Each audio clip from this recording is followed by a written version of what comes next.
आज हम बात करेंगे कक्षा 10 के विज्ञान विषय के प्रश्न पत्र के बारे में।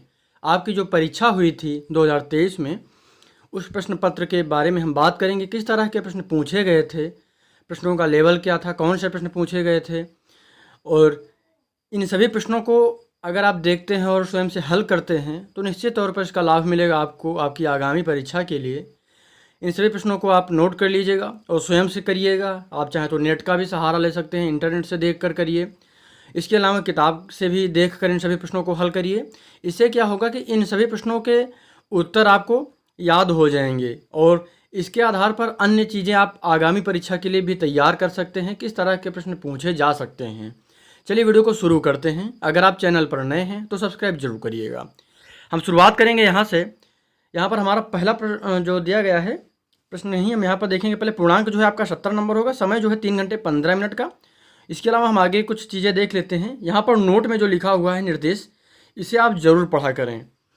खंड आ तथा खंड बा में विभाजित है यह प्रश्न पत्र। खंड आ और तथा खंड बा 3 उपखंडों यानी 1, 2, 3 उपखंडों में विभाजित है। और प्रश्न पत्र के खंड आ में बहुविकल्पीय प्रश्न है जिनमें सही विकल्प का चुनाव कर OMR सीट उत्तर पत्रक पर नीले अथवा काले बॉल पॉइंट पेन से सही विकल्प वाले गोले को पूर्ण रूप से भरें। OMR उत्तर पत्रक पर उत्तर देने के पश्चात उसे काटें नहीं अथवा इरेजर या व्हाइटनर का प्रयोग ना करें।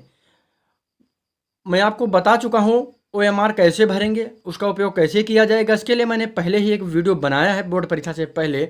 अगर नहीं देखा है उसे आप जरूर देखिएगा, लिंक मैं नीचे उसका डिस्क्रिप्शन में दे दूंगा।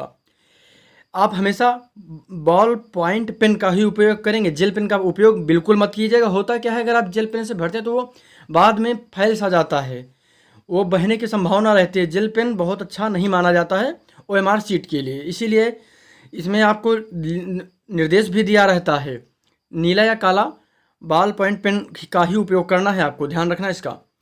और इसके अलावा हम आगे देख लेते हैं। खंड आ में बहुविकल्पीय प्रश्न है तो प्रत्येक प्रश्न के लिए 1 अंक निर्धारित है।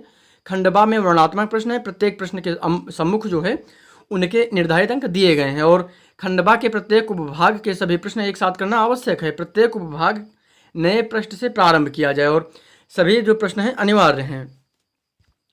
इसके अलावा हम आगे देख लेते हैं। यहाँ से खंड आ की शुरुआत हो जाएगी। यहाँ पर बहुविकल्पीय प्रश्न मैंने अभी आपको बताया है। यहाँ पर पहला प्रश्न क्या होगा, हम प्रश्नों से शुरुआत करते हैं। इन सभी प्रश्नों के उत्तर मैं आपको अभी नहीं बताऊंगा। जब क्लासेस शुरू होंगी जुलाई से, तो उनमें मैं सारी चीज़ें कवर करवा दूंगा। इससे क्या होगा, जब आप इस प्रश्न को एक बार स्वयं से देख कर करेंगे तो ये याद रहेगा। इससे जुड़े हुए जो अन्य प्रश्न होंगे वो भी आपको काफ़ी सारे तैयार हो जाएंगे। इसीलिए मैं इन सभी प्रश्नों के उत्तर आपको अभी नहीं बताऊंगा। चलिए हम देख लेते हैं प्रश्न कौन से थे। किसी वस्तु का अवतल दर्पण द्वारा बना प्रतिबिंब आभासी, सीधा एवं वस्तु से बड़ा पाया जाता है। वस्तु की स्थिति कहाँ होनी चाहिए?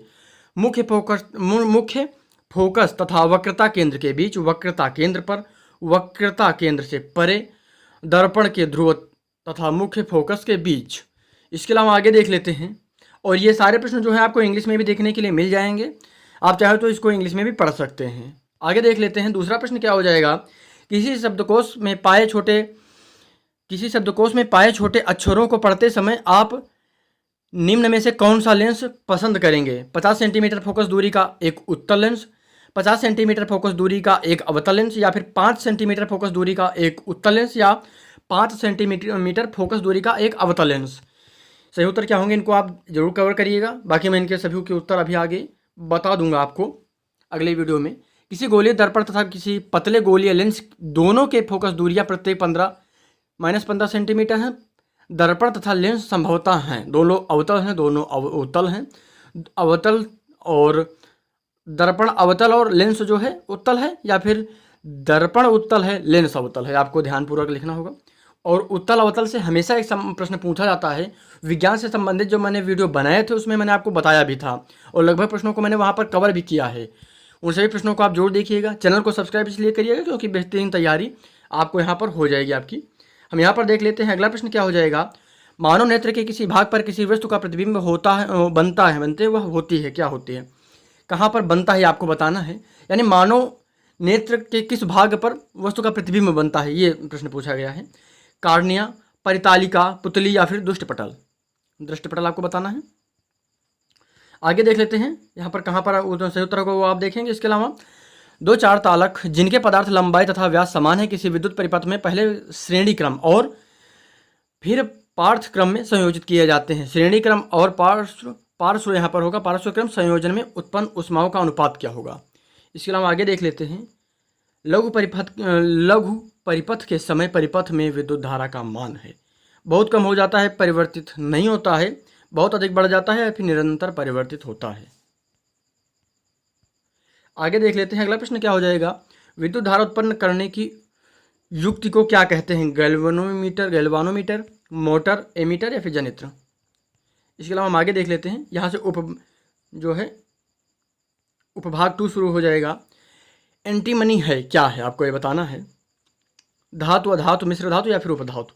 इसके अलावा लेड नाइट्रेट का रासायनिक सूत्र क्या है और सूत्रों से संबंधित भी मैंने एक पूरा वीडियो बनाया है, अगर उसे आप देख लेते हैं तो सूत्रों से संबंधित कोई भी रासायनिक सूत्रों से संबंधित कोई भी प्रश्न जो होगा आपका नहीं छूटेगा, उसे आप जरूर देखिएगा। चैनल की प्लेलिस्ट चेक कर लीजिएगा, वहाँ पर बहुत सारे प्रश्न आपको देखने के लिए मिल जाएंगे, बहुत सारे वीडियो मिल जाएंगे देखने के लिए। निम्नलिखित में से असंतृप्त हाइड्रोकार्बन क्या है। C2H6, C2H4, CH4 या फिर C3H8 आपको बताना है उत्तर सही। इसके अलावा आगे देख लेते हैं प्रोपेनॉल में क्रियात्मक समूह क्या है। आगे देख लेते हैं अगला प्रश्न क्या होगा। एसिटिक अम्ल में IUPAC नाम क्या है। एसिटिक अम्ल, एथेनोइक अम्ल, मेथेनोइल अम्ल या फिर प्रोपोनोइक अम्ल। इसके अलावा एक तत्व का क्लोराइड का सूत्र जो है MC2 है, MCl2 है, उसके ऑक्साइड का सूत्र क्या होगा ये आपको बताना है, इसको पढ़ेंगे आप। इसके अलावा यहाँ से शुरुआत हो जाएगी भाग 3 की और यहाँ पर प्रश्न क्या हो जाएगा। वृक्कों का कार्य क्या होता है। श्वसन, प्रजनन, उत्सर्जन या फिर पाचन। ये प्रश्न मैंने आपको बताया है और ये भी बताया था कि इंपॉर्टेंट आ सकता है और यहाँ पर आया भी है, इसको देख लीजिएगा आप। उसके अलावा आगे देखते हैं पत्तियों पर कलियाँ विकसित होती हैं। पुदीना में, आलू में, बायोफ्रिलम में या फिर इनमें सब में। इसके अलावा आनुवंशिक विज्ञान के जनक कौन है। आनुवंशिक विज्ञान के जनक कौन हैं। H.L. Müller, Charles Darwin, Gregor John Mendel या फिर J.D. वाटसन। उसके अलावा आगे देख लेते हैं दो DNA जंतु आपस में जुड़े होते हैं पेप्टाइड बंध द्वारा, सहसंयोजी बंध द्वारा, ग्लाइकोसिडिक बंध द्वारा या फिर हाइड्रोजन बंध द्वारा। उसके अलावा आगे देख लेते हैं अगला प्रश्न क्या हो जाएगा। मुकुलन द्वारा प्रजनन होता है। हाइड्रा में होता है, केचुआ में होता है, तिलचट्टा में या फिर कबूतर में। मेंडल का प्रायोगिक पौधा कौन सा था। इंपॉर्टेंट प्रश्न है ये, कई बार पूछा गया है ये प्रश्न, इसको आप ध्यान में रखेंगे। इसके अलावा हम आगे देख लेते हैं अगला प्रश्न क्या हो जाएगा। निम्नलिखित में से कौन सा एक मानव में मादा जनन तंत्र का भाग नहीं है। अंडाशय, गर्भाशय, शुक्रवाहिका या फिर डिंब वाहिनी। इसके अलावा यहाँ से खंड बा की शुरुआत हो जाएगी, यानी पार्ट बी की। और पहला प्रश्न जो होगा क्या हो जाएगा। किरण आरेख का उपयोग करके अवतल दर्पण द्वारा बने प्रतिबिंब की स्थिति एवं प्रकृति लिखिए। वक्रता केंद्र और फोकस के बीच या फिर ध्रुव, यहाँ पर दोनों को आपको बताना है।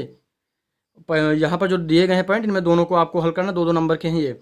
वक्रता केंद्र और फोकस के बीच और या फिर ध्रुव और फोकस के बीच, इन दोनों को आप करेंगे। इसके अलावा यहाँ पर दूसरा सवाल क्या हो जाएगा, दूसरा प्रश्न हो जाएगा 5.0 सेंटीमीटर लंबाई की कोई वस्तु 30 सेंटीमीटर वक्रता त्रिज्या के किसी दर्पण के सामने 20 सेंटीमीटर दूरी पर रखी गई है। प्रतिबिंब की स्थिति, प्रकृति तथा आकार ज्ञात कीजिए। 4 नंबर का ये प्रश्न होगा। आगे देख लेते हैं अगला प्रश्न क्या हो जाएगा। किसी 4 ओम प्रतिरोधक में प्रति सेकंड 100 जूल ऊष्मा उत्पन्न हो रही है। प्रतिरोधक के सिरों पर विभवांतर ज्ञात कीजिए। अगला प्रश्न क्या हो जाएगा।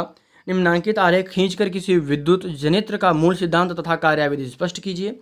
इसमें ब्रशों का कार्य क्या है, अथवा विद्युत मोटर का नामांकित चित्र बनाइए। इसका सिद्धांत, कार्याविधि, विद्युत मोटर में विभक्त वलयों का कार्य, महत्व क्या है। मैं आपको बता दूं, विद्युत मोटर हो गया और डायनमो, इससे संबंधित एक प्रश्न लगभग पूछा जाता है और मानव नेत्र से संबंधित, इसीलिए इन सभी को आप जरूर तैयार करिएगा। अभी जब मैं विज्ञान की शुरुआत से क्लासेस को स्टार्ट करूंगा तो वहाँ पर अन्य चीज़ें भी आपको देखने के लिए और सीखने के लिए मिलेंगी, इसीलिए आप सब्सक्राइब जरूर करिएगा। आगे देख लेते हैं अगला प्रश्न। यहाँ पर क्या हो जाएगा, उपभाग 2 की शुरुआत हो जाएगी। यहाँ पर निम्नलिखित यौगिकों के संरचना सूत्र लिखिए। आपको 4 में से चारों के बताने हैं, इनको आप देख लेंगे। इसके अलावा हम यहाँ पर आगे देख लेते हैं अगला प्रश्न। यहाँ से शुरुआत हो जाएगी।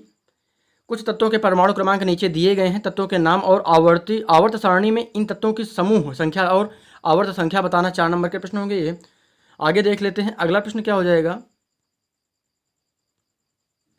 निम्नलिखित अभिक्रियाओं में से प्रत्येक के लिए संतुलित रासायनिक समीकरण दीजिए। इंपॉर्टेंट प्रश्न है ये और 6 नंबर का प्रश्न है, इसीलिए इसे आप जरूर हल करेंगे, इसको पढ़ेंगे और हल करेंगे। अथवा में करके प्रश्न भी दिया गया है, इनमें टिप्पणी आप लिख सकते हैं, ये भी 6 नंबर की होगी, यानी यहाँ से और यहाँ से में एक प्रश्न आपको करना होगा। ऊपर वाला प्रश्न कर सकते हैं या फिर अथवा के नीचे निम्नलिखित में से टिप्पणी जो लिखनी है ये कर सकते हैं आप। इसके अलावा हम आगे देख लेते हैं, उपभाग 3 की शुरुआत हो जाएगी यहाँ से, और यहाँ से आक्सी तथा अनाक्सी श्वसन में कोई 2 अंतर बताना है, लसिका और रुधिर में कोई 2 अंतर बताना है, और अंतर से संबंधित भी मैंने एक वीडियो अपलोड किया है, कायिक जनन किसे कहते हैं, हृदय का कार्य क्या है, इन सभी प्रश्नों को आप हल करेंगे।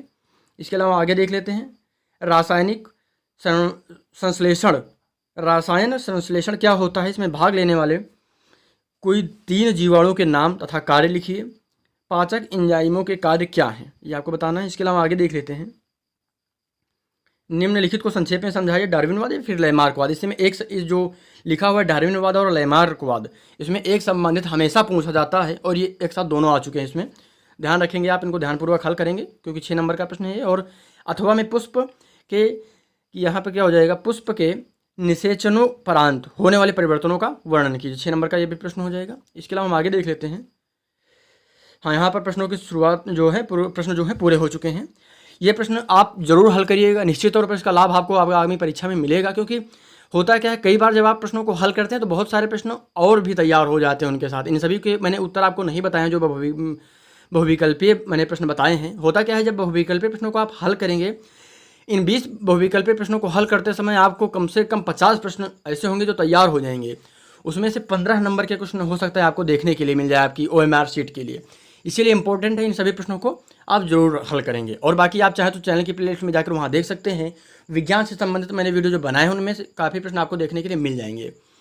वो जो वीडियो मैंने अपलोड किए हैं, वो जो प्रश्न मैंने अपलोड किए हैं परीक्षा के पहले अपलोड किए हैं, उन्हें आप जरूर देखिएगा। ये वीडियो को ऐसा लगा आपको कमेंट जरूर करिएगा, और सभी जो बोर्ड परीक्षा के प्रश्न पत्र होंगे, यानी कक्षा 10 के जो सभी प्रश्न पत्र मैं अभी आगे निरंतर अपलोड कर दूंगा। इसके बाद हम जुलाई से निरंतर क्लासेज की शुरुआत करेंगे। सब्सक्राइब जरूर करिएगा, इस वीडियो को अपने सभी दोस्तों के साथ शेयर जरूर करिएगा। वीडियो को पूरा देखने के लिए आपका बहुत बहुत धन्यवाद।